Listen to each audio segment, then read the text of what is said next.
बीमारियां अत्यधिक रहती हैं।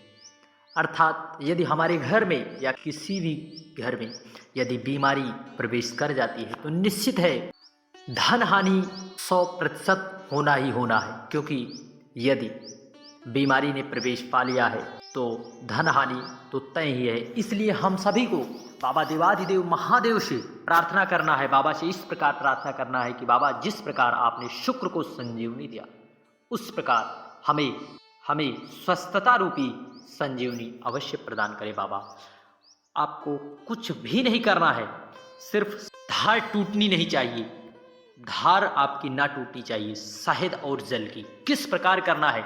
रुद्राक्ष और शमी पत्र से और शुक्रवार के दिन माता लक्ष्मी के 108 नामों का स्मरण मात्र कर लेने से माता लक्ष्मी आपके घर में दौड़ी चली आती। और बेल पेड़ के नीचे किस चीज का दीपक लगा देने से माता लक्ष्मी का हमारे घर में वास होता ही है, साथ ही साथ हमारे घर पर बीमारियों का भी नाश हो जाता है। बाबा देवाधिदेव महादेव की कृपा से किस प्रकार का दीपक लगाएं, किस प्रकार से प्रार्थना करना है, दूर होगी सारी कष्ट, माता लक्ष्मी का होगा वास। तो आइए देरी न करते हुए शुरू करते हैं। श्री शिवाय नमस्तुभ्यम। शहद और दूध जल की धार वाला विशेष उपाय, इस उपाय को कर देने से आपके घर में जितनी भी जो भी समस्याएं हैं वह जरूर दूर होंगी। श्री शिवाय नमस्तुभ्यम। सबसे पहले आपको स्क्रीन पर दिखाई दे रहा होगा रुद्राक्ष। आप कहोगे कितने मुखी रुद्राक्ष लेना है? कोई आपको मायने नहीं रखता। आप चाहे एक मुखी हो, 2 मुखी हो, 3 हो, 4 हो, 5, 6, कोई सा भी 14 मुखी तक यदि रुद्राक्ष हो उस रुद्राक्ष को आप ले लें। यदि शिहोर का हो तो अति उत्तम है। कोई मायने नहीं रखता, आप तुरंत रुद्राक्ष खरीदने नहीं जाओगे। जो भी है आपके पास, जो भी प्राप्त है वही पर्याप्त है। आप इस रुद्राक्ष को ले लेना और आपको आवश्यकता पड़ेगी इस प्रकार से आपको शहद की, आपको इसी शहद में एक पात्र में आपको शहद ले लेना है, उसी में रुद्राक्ष को आपको डाल देना है। रुद्राक्ष को डाल देना है, डालकर आपको रखे रहना है। कब तक रखे रहना है, कहाँ तक रखना है? आपको अपने घर के परिंदे, जहाँ पर आपके घर में पानी का स्थान होता है, जहाँ पर आपका पानी का पात्र होता है, परिंदे का स्थान होता है, वहाँ पर आपको उस शहद और रुद्राक्ष को रख देना। रखने के बाद आपको प्रार्थना करना है। प्रार्थना करने के बाद कुछ देर तक रखे रहने, फिर आपको शाम के समय प्रदोष काल, क्योंकि प्रदोष काल का समय माता पार्वती और भगवान देवाधिदेव महादेव के भ्रमण काल का समय होता है, तो हम सभी को जो है उसे रहने देना है। प्रदोष काल के समय हमें इस प्रकार से एक घी का दीपक तैयार कर लेना है और हमें एक पात्र में इस प्रकार से दूध ले लेना है और जल ले लेना है। क्या? जल ले लेना है इसमें, और जो आप शहद और रुद्राक्ष लिए हैं उसको आप ले लें और आपको एक बेलपत्री ले लेना है जो कहीं से भी कटी फटी बिल्कुल ना हो। इस बेलपत्री पर आपको जो नीचे यहाँ पर पकड़ा हुआ है, यहाँ पर आपको शहद में डुबो देना है और आपको एक एक बिंदी जो है लगा देनी है, चाहे पीले चंदन से या लाल चंदन से, और एक आपको घी से लगाना है। एक बिंदी आपको घी की लगा देना है, घी की। और इन सब सामग्री को लेकर आपको पहुंच जाना है देवाधिदेव महादेव कुबेर भंडारी के मंदिर। श्री शिवाय नमस्तुभ्यम, ओम नमः शिवाय कहते हुए सारी सामग्री को लेकर आपको पहुंचना है देवाधिदेव महादेव कुबेर भंडारी के मंदिर।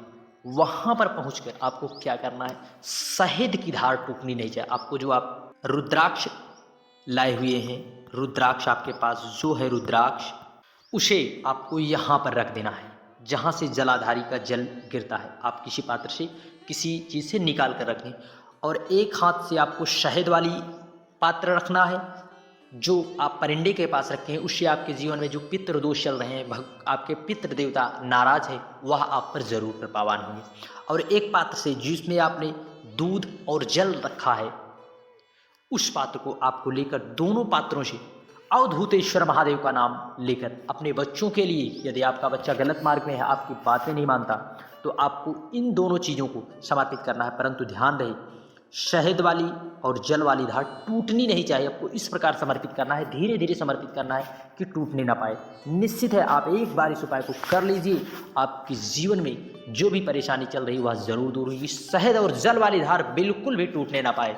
यदि जिस प्रकार से शहद और जल की धार नहीं टूटेगी, उसी प्रकार से हमारे जीवन में सुखों की धार नहीं टूटेगी, देवादिदेव महादेव की कृपा की धार नहीं टूटेगी, अर्थात बाबा कुबेर भंडारी की कृपा हमारे जीवन में सदा सदा के लिए बनी रहेगी। श्री शिवाय नमस्तुभ्यम, हर हर महादेव। इस उपाय को आप करने से बिल्कुल भी ना चूकें। श्री शिवाय नमस्तुभ्यम। बढ़ते हैं बीमारी के लिए, जो कि एक बहुत ही विशेष उपाय है। सबसे पहले इस प्रकार से हमें एक घी का दीपक, गोल बत्ती का दीपक लेकर पहुंच जाना है बेल वृक्ष के नीचे।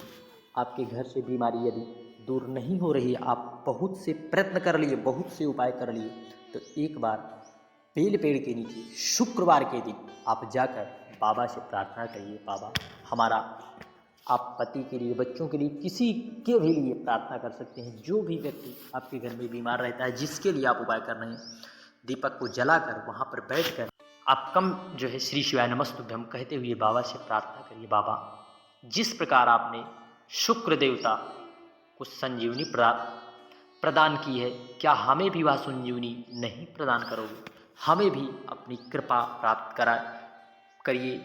हमारे घर पर बीमारी अत्यधिक है बाबा, हम पर कृपा ज़रूर करिए, क्योंकि बीमारी से हम तंग आ चुके हैं। आप कैसी भी प्रार्थना बाबा से कर लीजिए, यदि सच्चे हृदय से, निष्ठा भाव से की गई प्रार्थना कभी खाली नहीं जाती। इसलिए दीपक जलाकर जो भी व्यक्ति प्रार्थना कर देता है, उसके घर से धीरे धीरे करके बाबा की कृपा से बीमारी जरूर दूर होती है। श्री शिवाय नमस्तुभ्यम, हर हर महादेव, जय महाकाल। बढ़ते हैं सबसे बड़ी समस्या आज के समय की, जो कि हर व्यक्ति के घर में थोड़ी थोड़ी समस्या रहती है। जया, विषहरा, शामलीवारी, दौतली, देव, इन भगवान शंकर की 5 बेटियों का नाम लेना है। यह समस्या, बीमारी, जिन लोगों के घर में कोई भी सदस्य अनिद्रा अर्थात नींद नहीं आती, नींद नहीं आ रही है, दवाई गोली खाते खाते, टैबलेट लेते लेते परेशान हो चुके हैं, तो एक बार माता जया, विषहरा, शामलीवारी, दौतली, देव, भगवान शंकर की 5 कन्याओं का नाम लेते हुए आप चाहो तो नाम लिखो, चंदन से या रोली से या घी से, लाल पीला कोई सा भी चंदन हो। ना लिख पाओ तो आपको इस प्रकार से बिंदी ही लगा देनी है। आपको इस प्रकार से बिंदी ही 5 बिंदी आप लगा दें, परंतु नाम ध्यान रहे, जया, विषहरा, शामलीवारी, दौतली, देव, और उस व्यक्ति का नाम और गोत्र एक बार लेकर जो भगवान शंकर देवाधिदेव महादेव के ऊपर जलाधारी लगी हुई जिससे जल टपकता है, उनका नाम लेकर आप चाहो तो वहाँ पर समर्पित कर दो, या फिर आप देवाधिदेव महादेव पर समर्पित कर दो। श्री शिवाय नमस्तुभ्यम कहते हुए बाबा पर समर्पित कर दीजिए। निश्चित है जो भी व्यक्ति अनिद्रा जैसी बीमारी से परेशान है, आप इस उपाय को 2 या 3 बार कर लीजिए, आपके जीवन से अनिद्रा की बीमारी धीरे धीरे करके ज़रूर खत्म होगी। बाबा की कृपा आप पर ज़रूर विद्यमान होगी। इसलिए हम सभी को इस उपाय को करने से बिल्कुल भी नहीं चूकना है। श्री शिवाय नमस्तुभ्यम, हर हर महादेव, जय महाकाल। बढ़ते हैं अगले उपाय की ओर, जो कि शमी वृक्ष के नीचे घी का दीपक अवश्य जलाएं। इसको जलाने से हमारे जीवन में भी धन संपदा की जो समस्या रहती है वह जरूर दूर होती है। श्री शिवाय नमस्तुभ्यम, हर हर महादेव, जय महाकाल। वीडियो की जानकारी उपयोगी लगे चैनल को सब्सक्राइब कर कमेंट में हर हर महादेव लिखना ना भूलिए। जय महाकाल।